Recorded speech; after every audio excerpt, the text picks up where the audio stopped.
السلام علیکم۔ آوارہ گردی میں خوش آمدید۔ میں دوستوں کی حوصلہ افزائی کا نہایت مشکور ہوں کہ وہ میری ہر ویڈیو کو پسند کر رہے ہیں۔ آج ہم یورپ کے ایک ایسے ملک کے بارے میں بات کریں گے جس کو روشنیوں اور خوشبوؤں کا ملک بھی کہا جاتا ہے، لیکن آج سے 200 سال قبل یہ ملک انتہائی مشکل حالات سے گزرا اور یہاں کے رہنے والے عملاً 2 طبقوں میں تقسیم ہوئے، ایک جس کو زندگی کی ہر آسائش میسر تھی اور دوسرا جو کہ ایک وقت کی روٹی کے لیے بھی ترستا تھا۔ میں آپ کو یہ بھی بتاؤں گا کہ پھر ایسا کیا ہوا کہ یہ ملک دنیا کی 5ویں بڑی معیشت بن کر ابھرا۔ جی ہاں، آج کی آوارہ گردی فرانس کے بارے میں۔ فرانس مغربی یورپ کی ایک جمہوریہ، اس کے مغرب میں نارتھ اٹلانٹک اوشن، شمال مغرب میں اس ملک کی سرحدیں بذریعہ انگلش چینل انگلستان سے ملتی ہیں، جبکہ اس کے شمال مشرق میں بیلجیم اور لیگزمبرگ، مشرق میں جرمنی، سوئٹزرلینڈ اور اٹلی، اور جنوب میں بحیرہ اوقیانوس، موناکو، اسپین اور انڈورا واقع ہیں۔ فرانس کا کل رقبہ 6,43,801 مربع کلومیٹر ہے۔ رقبے کے لحاظ سے یہ دنیا کا 42واں جبکہ یورپ کا تیسرا بڑا ملک ہے۔ آبادی لگ بھگ 6,50,00,000 نفوس پر مشتمل ہے۔ آبادی کے لحاظ سے یہ دنیا کا 22واں جبکہ یورپ کا چوتھا بڑا ملک ہے۔ آبادی میں 51% عیسائی، 40% کسی بھی مذہب کو نہ ماننے والے، 6% مسلمان اور باقی دیگر مذاہب کے ماننے والے لوگ آباد ہیں۔ ملک کے شمال اور مغرب میں بڑے بڑے میدان ہیں۔ وسط میں سطح مرتفع واقع ہے جو جنوب مغرب میں بلند ہوتے ہوئے کوہستان الپس سے جا ملتی ہے۔ کئی بڑے دریا ملک کو سیراب کرتے ہیں۔ مغرب کے میدانوں میں انگوروں، سبزیوں، پولٹری اور سیب کی پیداوار ہوتی ہے۔ وسطی فرانس میں رہنے والے لوگ مویشی پالنا پسند کرتے ہیں، جبکہ وسطی فرانس سے جنوبی فرانس تک مکئی، پھل، سبزیاں اور شراب وغیرہ بکثرت پیدا کی جاتی ہے۔ فرانس کی برآمدات میں میوہ جات، اجناس اور شراب سر فہرست ہے۔ شمال مشرق میں کوئلے اور لوہے کے ذخیرے موجود ہیں اور یہیں بڑی بڑی ملیں اور کارخانے تعمیر کیے گئے ہیں۔ ملک میں صدارتی نظام رائج ہے۔ صدر 7 سال کے لیے بالغ حق کے رائے دہی کی بنیاد پر منتخب کیا جاتا ہے۔ اب ہم فرانس کی تاریخ پر ایک نظر ڈالتے ہیں۔ فرانسیسی قوم 3 بنیادی یورپی نسلوں تاردی، الپرین اور بحیرہ روم کے ساحل پر آباد قوم سے مخلوط ہے۔ فرانسیسی سرزمین کی معلوم تاریخ کے مطابق سب سے پہلے یونانیوں نے یہاں ایک سلطنت کی بنیاد رکھی جس کا نام مارسیلیا تھا۔ تاہم 51 سے 58 قبل مسیح میں جولیس سیزر کے ہاتھوں گال کی فتح سے قبل کی فرانسیسی تاریخ کے بارے میں بہت کم معلومات موجود ہیں۔ 5ویں صدی عیسوی تک اس سرزمین پر رومن قابض رہے۔ اس کے بعد 300-400 سال تک یہ ملک کیوتونک قبیلوں اور بعد ازاں شمالی افریقہ کے عربوں کا ہدف بنا رہا۔ شہنشاہ شالیمان نے 9ویں صدی عیسوی میں یہاں ایک مضبوط اور مستحکم حکومت قائم کی۔ 814 عیسوی میں شالیمان کا انتقال ہو گیا اور اس سلطنت کے، جس میں فرانس کے علاوہ جرمنی بھی شامل تھا، 2 ٹکڑے ہوئے۔ 843 عیسوی میں چارلس دوئم ان علاقوں کا بادشاہ بنا جو اب موجودہ فرانس میں شامل ہے۔ 1337 عیسوی میں فرانس اور انگلستان کے درمیان 7 سالہ جنگ شروع ہوئی۔ ان لڑائیوں میں انگلستان کو اپنے تمام فرانسیسی مقبوضات سے ہاتھ دھونا پڑے۔ 1789 میں فرانس میں کنگ لوئس کی حکومت تھی۔ اس کے دور میں فرانس 2 طبقوں میں بٹ گیا۔ ایک وہ طبقہ تھا جس کے لیے فرانس جنت کا ٹکڑا تھا۔ یہ لوگ چاندی کی پلیٹوں میں سونے کے چمچ کے ساتھ کھانا کھاتے تھے، 200 ایکڑ کے گھروں میں رہتے تھے۔ ان لوگوں کو عام لوگوں پر ٹیکس تک لگانے کی اجازت تھی۔ صرف یہی نہیں، ان لوگوں کو قانونی طور پر 10 قتل تک کرنے کی اجازت تھی، جبکہ دوسرا طبقہ بنیادی ضروریات زندگی کو بھی ترس رہا تھا۔ ان لوگوں کے پاس کھانے کو روٹی، پینے کے لیے صاف پانی، پہننے کے لیے کپڑے اور سر چھپانے کے لیے گھر تک نہ تھا۔ یہ لوگ بے روزگار بھی تھے، ایلیٹ کلاس کے ظلم کا شکار بھی تھے، انصاف سے محروم بھی تھے، اور انہیں تعلیم، صحت اور برابری کے حقوق بھی حاصل نہیں تھے۔ اس وقت فرانس کی یہ حالت تھی کہ ملک میں قحط پڑ چکا تھا۔ لوگ شاہی محل کے سامنے جمع ہوئے اور بادشاہ کے سامنے روٹی کی دہائی دینے لگے۔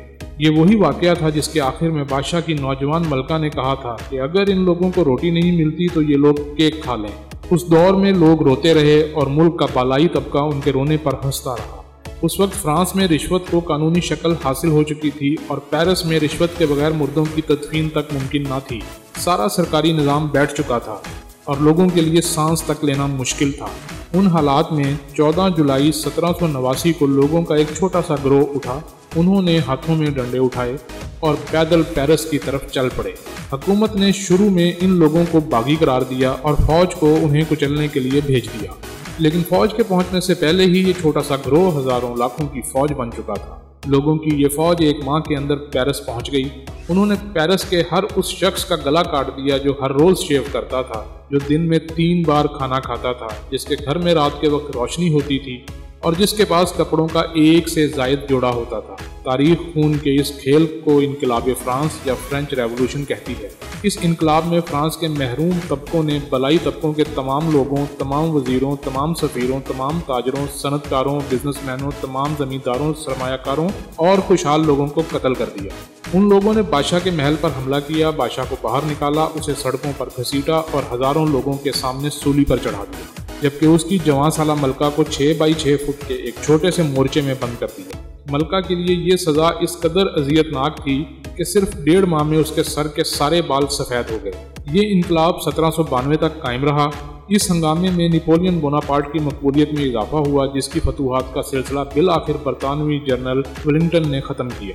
اس کے بعد شہنشاہیت پھر سے بحال کر دی گئی۔ پھر نپولین سوئم پریزیڈنٹ بن گیا، لیکن بعد میں شہنشاہ کا لقب اختیار کر کے اس نے 1870 میں پرسیا کے خلاف ناکام جنگ لڑی۔ لورین کا علاقہ فرانس کے ہاتھ سے نکل گیا، لیکن پہلی عالمگیر جنگ کے بعد پھر اسے مل گیا۔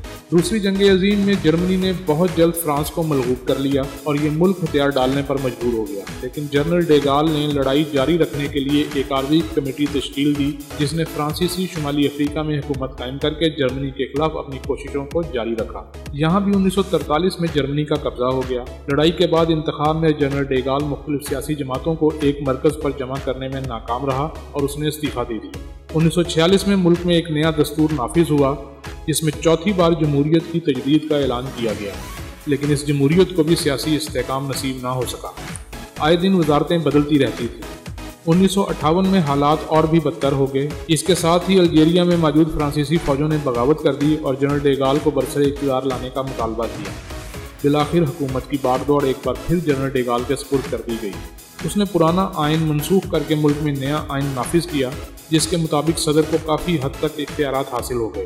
1962 میں جنرل ڈے گال نے الجیریا کی آزادی کے پروانے پر دستخط کر دیے اور اس طرح الجیرین قوم پرستوں اور فرانسیسی فوجوں کے درمیان جنگ ختم ہو گئی۔ 1968 میں طالب علموں اور مزدوروں کے خونی مظاہروں کے سبب فرانس کی زندگی مفلوج ہو کر رہ گئی، لیکن ڈے گال نے اس طوفان پر بھی قابو پا لیا اور اس کی سیاسی جماعت نے عام انتخابات میں بھاری اکثریت حاصل کر لی۔ فروری 2004 میں فرانس کی قومی اسمبلی نے 36 کے مقابلے میں 454 ووٹوں کی اکثریت سے ملک بھر کے تعلیمی اداروں میں مذہبی علاقائی لباس زیب تن کرنے پر پابندی لگا دی۔ نئے قانون کے تحت مسلمان لڑکیاں اسکارف، یہودی ٹوپیاں، سکھ پگڑیاں اور عیسائی صلیبیں نہیں پہن سکتے۔ فرانس کا دارالحکومت پیرس ہے، جسے روشنیوں کا شہر بھی کہا جاتا ہے۔ یہ ملک کا سب سے بڑا تجارتی اور تعلیمی مرکز ہے۔ بے شمار تاریخی عمارتوں سے سجا یہ شہر اپنی تاریخی حیثیت کا منہ بولتا ثبوت ہے۔ پیرس دریا کے کنارے واقع ہونے کی وجہ سے انتہائی دلکش اور اپنے تفریحی مقامات کے حوالے سے پرکشش بھی ہے، جن میں ایفل ٹاور انتہائی قابل قدر اور قابل دید ہے۔ یہ دنیا کا بلند ترین ٹاور ہے، جس کو فرانسیسی انجینئر الیگزینڈر ایفل نے ڈیزائن کیا تھا۔ اس ٹاور کے ارد گرد بہت سے باغات اور فوارے لگائے گئے ہیں۔ یہ سیاحوں کے لیے اپنی خوبصورتی اور دلکشی کے لحاظ سے اہم مرکز ہے۔ پیرس میں موسم گرما کا اوسط درجہ حرارت 20 سینٹی گریڈ اور موسم سرما کا اوسط درجہ حرارت 5 سینٹی گریڈ تک ہوتا ہے۔ یہاں سالانہ 650 ملی لیٹر تک بارش بھی ہوتی ہے۔ یہاں ٹریفک کی زیادتی فضائی آلودگی کی ایک بڑی وجہ ہے۔ اس شہر میں ایک اوپن ایئر مارکیٹ بھی موجود ہے جو پورے فرانس میں مشہور ہے۔ اس شہر کی تقریباً 16% آبادی غیر ملکی افراد پر مشتمل ہے، جن میں زیادہ تر شمالی افریقن اور الجیرین ہیں۔ اس کے علاوہ پرتگالی، ایشیائی وغیرہ بھی آباد ہیں اور مسلمانوں کی ایک بڑی تعداد بھی یہاں رہتی ہے۔ اس شہر میں تھیٹر، سینما، میوزیم اور آرٹ گیلریاں موجود ہیں جو اپنی اپنی جگہ تفریحات کے مواقع فراہم کرتی ہیں۔ پیرس میں 150 میوزیم ہیں۔ اس شہر میں 100 کے قریب تھیٹر ہیں۔ یہاں 14 جولائی کو فوج کی پریڈ ہوتی ہے اور 21 جون کو میوزک کنسرٹ منعقد کیے جاتے ہیں جو پوری دنیا میں مشہور ہیں۔ پیرس میں 140 پارکس ہیں جنہوں نے اس شہر کا تقریباً 20% حصہ گھیر رکھا ہے۔ سیر و تفریح کے لیے بہت ہی خوبصورتی کے حامل ہیں۔ کیا آپ جانتے ہیں کہ دنیا کے 58 ممالک اپنا انڈیپینڈنس ڈے UK سے آزاد ہونے پر مناتے ہیں، جبکہ دنیا کے 25 ممالک اپنا انڈیپینڈنس ڈے فرانس سے آزاد ہونے پر مناتے ہیں۔ فرانس کے شہر چیمپڈونٹ میں سن 560 میں ایک تاریخی جنگ لڑی گئی تھی۔ این اسی جگہ پر جہاں پر جنگ کا آغاز ہوا تھا، اس جگہ پر ایک بہت بڑا پتھر موجود ہے۔ یہ پتھر حیرت انگیز طور پر ہر صدی کے بعد 1 انچ زمین میں دھنس جاتا ہے۔ فرانس میں ایک ایسا بادشاہ بھی گزرا ہے جسے چوری کروانا پسند تھا۔ جی ہاں، فرانس کا بادشاہ چارلز، جس کا عہد حکومت 1550 سے 1574 تک تھا۔ یہ بادشاہ اپنے دربار میں ہر وقت 10 مشہور جیب کترے موجود رکھتا تھا، جو کہ اس کے مہمانوں کی نقدی، زیورات، حتیٰ کہ تلواریں تک چرا لیتے تھے۔ یہ تمام اشیاء ان جیب کتروں کو اپنے پاس رکھنے کی اجازت ہوا کرتی تھی۔ دوستوں، آپ ہنی مون کے لفظ سے تو واقف ہی ہوں گے۔ کیا آپ کو یہ پتا ہے کہ یہ کیوں استعمال ہوتا ہے اور اس کے پیچھے کیا وجہ ہے؟ نہیں نا؟ تو پھر آج یہ بھی جان لیں۔ فرانس میں یہ رسم عام ہے کہ نوبیاہتا جوڑے کو شادی کے بعد 1 ماہ تک شہد کھلایا جاتا ہے۔ اسی مناسبت سے ہنی مون کا لفظ وجود میں آیا۔ فرانس کے دارالحکومت پیرس کو فیشن کی دنیا کا گھر بھی کہا جاتا ہے۔ عالم یہ ہے کہ ہر روز بلکہ ہر گھنٹے بعد یہاں فیشن بدل جاتا ہے۔ نت نیا، عجیب و غریب، خوبصورت، مذائقہ خیز، کچھ پتہ نہیں چلتا کہ فرانس والے کب کسی شے کو فیشن کہہ کر اس کے پیچھے دوڑ پڑے۔ مہنگے ترین جواہرات کی سب سے بڑی چوری 11 اگست 1954 کو فرانس کے کارلٹن ہوٹل میں ہوئی۔ $45 ملین کے قیمتی جواہرات چوروں کا ایک 3 رکنی گروہ لے اڑا۔ جولری شاپ پر جواہرات کی یہ دنیا میں سب سے بڑی چوری شمار کی جاتی ہے۔ دنیا کی سب سے بڑی انشورنس کمپنی AXA فرانس کی ہی ہے۔ اسٹیچو آف لبرٹی دنیا کا سب سے بڑا تحفہ جو کہ فرانسیسی عوام نے امریکی عوام کو پیش کیا تھا۔ کیٹاکومبز آف پیرس ہڈیوں اور کھوپڑیوں کی دیواروں کو بھی کہا جاتا ہے۔ پیرس میں ایسی سرنگیں ہیں جن کی دیواریں انسانی کھوپڑیوں اور ہڈیوں سے بنائی گئی ہیں۔ فرانس کے شہر پیرس میں لو لاک برج بھی ہے۔ اس برج پر آپ کو ہزاروں خوبصورت تالے نظر آئیں گے۔ یہاں آنے والے سیاح اپنے پیارے کا نام اور تاریخ تالے پر لکھ کر چابی دریا میں پھینک دیتے ہیں۔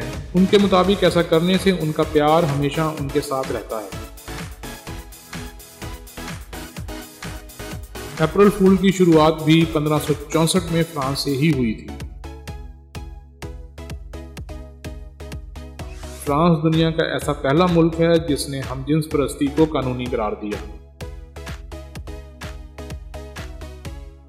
دوستوں، آپ ٹوٹل کمپنی کے بارے میں تو جانتے ہوں گے۔ جی ہاں، multinational oil and gas company, یہ فرانس ہی کی ہے۔ 2017 کی ایک رپورٹ کے مطابق اس کمپنی کی نیٹ آمدن $10.6 بلین تھی۔ شیشہ، سلائی machine, cinema machinery, colour photo, photography, parachute, غبارہ اور مصنوعی موتی وغیرہ فرانس ہی کی ایجادات ہیں۔ انگریزی کتابوں کے بعد فرانسیسی کتابوں کے اب تک سب سے زیادہ دیگر زبانوں میں ترجمے کیے گئے ہیں۔ لٹریچر میں دنیا بھر میں سب سے زیادہ نوبل انعام جیتنے والا ملک فرانس ہے۔ فرانس نے لٹریچر میں اب تک 15 نوبل انعام جیتے ہیں۔